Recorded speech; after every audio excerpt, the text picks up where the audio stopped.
Que todas sentimos envidia alguna vez en la vida, aunque sea un tema por ahí medio tabú y no sea algo que se admita abiertamente.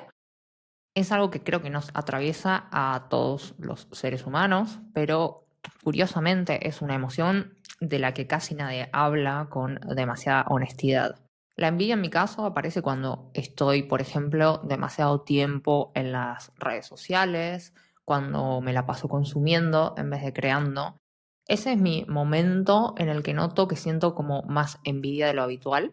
Y para mí lo peor es cómo se siente la envidia en el cuerpo. Es como estar vacía después de scrollear y sentir que mi vida no tiene tanto sentido como tenía antes de empezar a consumir. Normalmente me aparecen pensamientos automáticos que me dicen que yo no soy suficiente, que tendría que hacer más, que debería tener X cosa para ser exitosa.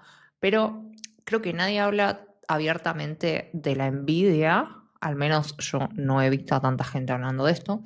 No decimos como estoy sintiendo envidia, decimos cosas como qué suerte que tuvo, o bueno, pero también depende mucho del contexto, o claro, pero seguro tuvo ayuda, o en el mejor de los casos decimos tengo envidia sana. Muchas veces estas cosas puede que sean ciertas, pero también muchas veces son formas más cómodas de no decir algo que en el fondo es bastante más simple que lo que estamos sintiendo es envidia pura y dura y que no está mal per se. Hoy quiero hablar de esta emoción desde un lugar un poco distinto, no desde el lugar moral, no desde el lugar de la envidia está mal y tampoco desde un lugar de víctima, sino desde un lugar mucho más práctico. Quiero que analicemos la perspectiva que tengo yo sobre la envidia hoy, después de darle muchas vueltas y que te lleves una idea de cómo usarla a tu favor cuando sea que aparezca. Porque en mi caso algo que me cambió mucho la forma de relacionarme con mis emociones fue entender algo bastante poderoso después de muchas horas de terapia, y es que no existen las emociones buenas y las emociones malas. Todas nuestras emociones cumplen una función, incluso las que nos incomodan mucho, incluso las que preferimos no sentir. El enojo, la ansiedad, la frustración, todas tienen un rol en la conducta. Todas nos están enseñando algo. El enojo existe por supervivencia y protección. La ansiedad, por ejemplo, existe para demostrarnos situaciones de amenaza, que sí, tal vez no son reales, pero son situaciones de amenaza para nuestro cerebro. La frustración es lo que hace que movamos el culo, básicamente, fomenta la persistencia para que logremos nuestras metas. Y la envidia, por supuesto, no es la excepción. La envidia es el deseo de tener algo que no tenemos y señala, en mi opinión, los deseos no trabajados. Es como cuando empezás a buscar, no sé, un departamento, por ejemplo, y al principio decís, me da igual cualquier cosa. Uno entra idealista a una inmobiliaria o al portal que sea y piensa, bueno, yo con tal de mudarme, me adapto, ya fue. Pero empezás a ver departamentos y de repente uno te encanta, otro no te genera absolutamente nada, otro te parece horrible y recién ahí empiezas a entender qué querés realmente. Decís, ah, mira, esto es un sí, esto es un no, esto definitivamente es un no. La envidia muchas veces funciona igual, te ayuda a afinar ese radar, digamos. Te ayuda a darte cuenta de cosas que tal vez antes ni siquiera estaban del todo claras para vos. Ahora, obviamente no toda envidia es igual. Cuando hablaba de esta envidia de las redes sociales, es una envidia que te achica, que te hace pensar qué injusto, seguro tuvo suerte, yo nunca voy a poder. Esa envidia es una envidia que nos paraliza de cierto modo, ¿no? Es la que podríamos llamar envidia paralizante, sin hacerme la experta en emociones. Pero hay otra envidia que es mucho más incómoda, pero es la envidia que yo considero súper útil y es la que aparece cuando ves algo y pensás, ok, entonces esto también podría ser posible para mí. Esa es la envidia aspiracional. Y según una definición que encontré en la web, que es la que más me gusta para describir esta emoción, la envidia funciona como una señal informativa de nuestras carencias y aspiraciones insatisfechas, impulsando, si se gestiona constructivamente, obvio, a mejorar, aprender o alcanzar metas personales, transformándola en motivación. Y a veces sentimos envidia simplemente por inseguridad, a veces por comparación social, a veces simplemente por anhelo. Y aunque sepamos que la envidia cumple un rol positivo, digamos, en nuestras vidas, el problema es que muchas veces cuando parece se nos arma, no sé, un berenjenal en la cabeza porque no sabemos exactamente a qué parte de la situación le estamos teniendo envidia. Y esto pasa porque comparar es algo muy humano. Nuestro cerebro está constantemente mirando qué hacen los demás para entender dónde estamos parados nosotros. Todo es relativo al otro, ¿no? Todo el tiempo en el trabajo, en la vida personal, en las redes sociales. Y sobre todo, como ya te dije, en las redes sociales. Comparar es inevitable. Y el problema yo creo que no está en hacerlo, sino en no saber qué hacer con eso que sentimos cuando aparece esta comparación. Un ejemplo personal, cuando yo vivía en Berlín, sentía una envidia bastante extrema llegado un momento cuando alguien se mudaba a un lugar X, que no era Berlín. Y al principio yo pensaba que a mí me daba igual a qué lugar me mudase con tal de irme de ahí. Y acá quiero hacer un paréntesis y desmitificar un poco algunas cosas al contarte cómo era mi vida en Berlín, porque parece que con las redes nos convertimos en personas poco tolerantes. Cuando hablamos de que algo no nos gusta, la gente asume que odiamos esa cosa. Yo en mi caso, cuando hablo de Berlín, recibo muchísimo hate de personas que aman ciegamente a Berlín sin ningún tipo de criterio y mucho apoyo de las personas que no tuvieron una experiencia tan buena. Y yo creo que ya a esta altura me creo lo suficientemente madura para aceptar que Berlín, obviamente, como cualquier lugar, tiene muchas cosas que me ayudaron y también muchas cosas que me achicaron. ¿Qué me pasaba a mí cuando yo vivía en Berlín? Que las cosas negativas superaban con creces a las cosas positivas. A mí vivir ahí me pesaba, incluso aunque mi vida fuese buena. Y acá quiero también resaltar que vivimos en la mejor época del planeta Tierra. No tenemos por qué quedarnos en un lugar que no nos hace bien. Aunque obviamente siempre soy fiel defensora de que necesitamos un plan y por eso a nosotros nos llevó tantos años irnos de ahí. Y yo parto este análisis desde ese privilegio. No somos árboles, no somos nuestros abuelos ni somos nuestros padres. Hoy podemos elegir vivir en lugares que nos hagan 100% felices, 100% nosotros.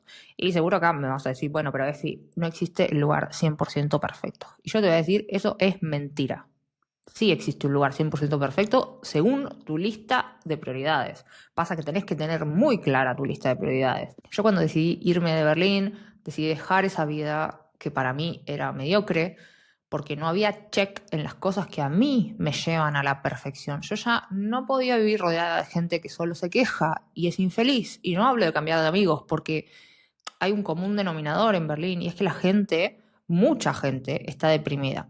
El año pasado salió un artículo que decía que creo que eran 500.000 de personas en Berlín, o sea, 500.000 personas, estaban medicadas y diagnosticadas de depresión. Y acá quiero detenerme un minuto para que entiendan que para acceder al sistema de salud mental de Berlín tenés que hacer un trabajo muy arduo. A mí me llevó 4 años y tener que decirle a mi médica de cabecera que estaba al borde del precipicio y recién ahí logré entrar al sistema de salud mental de Alemania.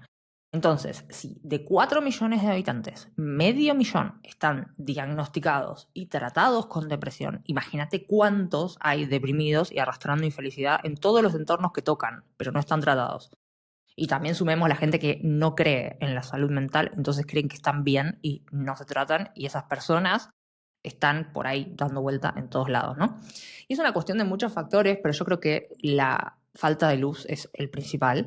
Y yo soy una persona que ama el frío, que me ponía actividades igual, que salía igual, que me iba de viaje en invierno para evitar esta depresión estacional. E igual no había caso, la depresión estacional existe, es súper peligrosa. ¿Y qué pasa? Cuando vos te moves en círculos en los que no hay alegría, hay bajón, hay malestar, hay queja, te empezás a encerrar. Yo desde que decidí irme de Berlín no vi amigos casi por un año, porque ya estaba harta. Porque tampoco los veía mover el culo, los veía quejarse solamente. Y mi vida en Berlín no era mala, ganaba un buen sueldo, tenía un departamento hermoso, lleno de luz, algo que no es normal en Berlín.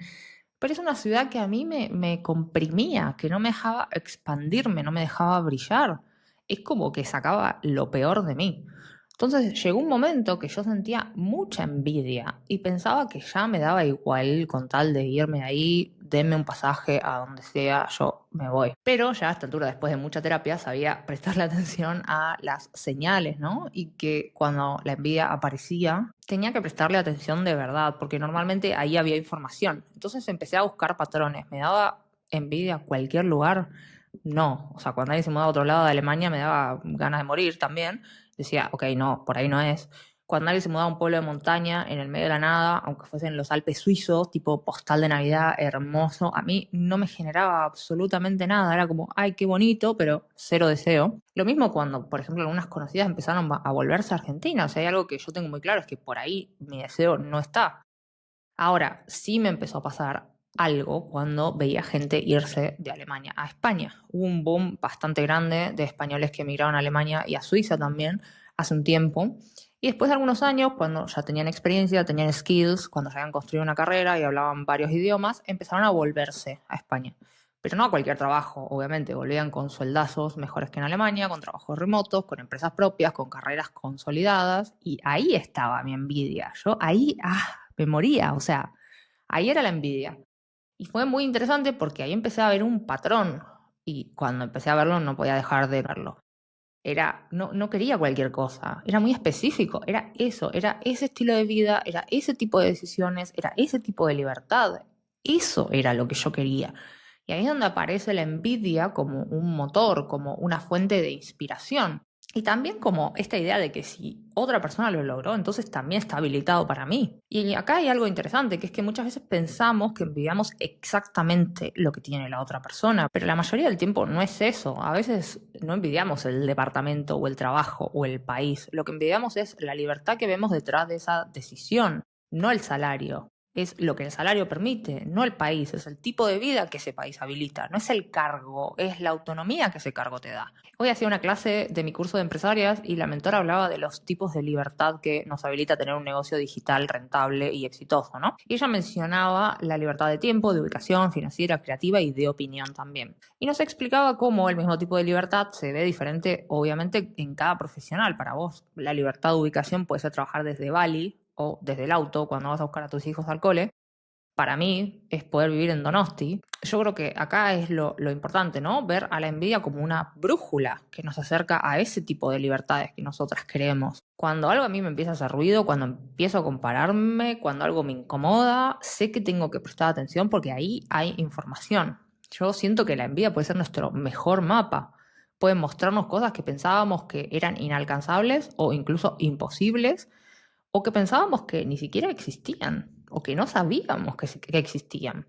Pero también hay otro lado de la emoción, y es cuando somos las receptoras de una envidia por ahí no tan sana. ¿Cuántas veces te ha pasado de ocultar logros a amigas o familiares porque sabes que no van a ser bien recibidos? A mí me pasó algo hace poco que me dejó pensando bastante. Una clienta me contaba con mucha alegría que había negociado su primer salario al entrar en un nuevo trabajo. Estamos hablando de una profesional senior, con una carrera consolidada, con un buen sueldo, pero que nunca antes había negociado. Y ella me decía, sos la primera persona y posiblemente la única a la que le voy a contar que negocié mi sueldo.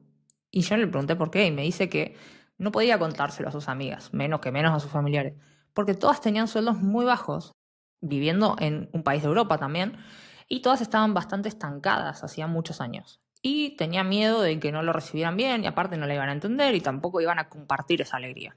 Entonces ahí aparece algo interesante, porque cuando alguien cercano logra algo que nosotros también querríamos, esa emoción obviamente puede tomar dos caminos. Una es verlo como una amenaza y el otro es verlo como un trampolín. Si alguien cercano logra algo, también podemos pensar, ok, esto es posible para mí también.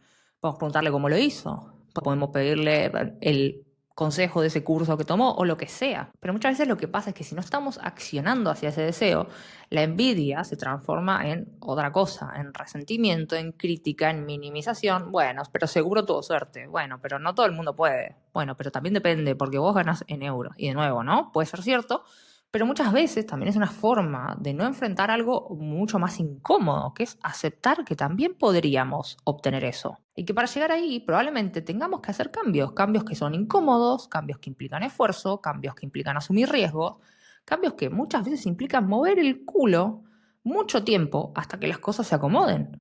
Es bastante común quedarnos en la parte negativa de la envidia cuando nosotras no queremos accionar, cuando nos quedamos en el lado de víctima, porque motivo para quejarnos y justificar nuestra situación va a haber absolutamente siempre. Yo podría haberme quedado en la queja de no saber inglés en vez de mudarme a Alemania y aprender inglés en trabajos no profesionales. Podría haberme quedado en la queja de una oficina en vez de moverme hasta encontrar un trabajo remoto y fundar mi empresa. Podría haberme quedado en la queja de no tener ciudadanía en vez de averiguar todas las opciones de working holiday que había en el planeta hasta poder emigrar. Siempre va a haber problemas, siempre va a haber motivos para la queja y siempre va a haber motivos para la comparación, pero también siempre va a haber caminos.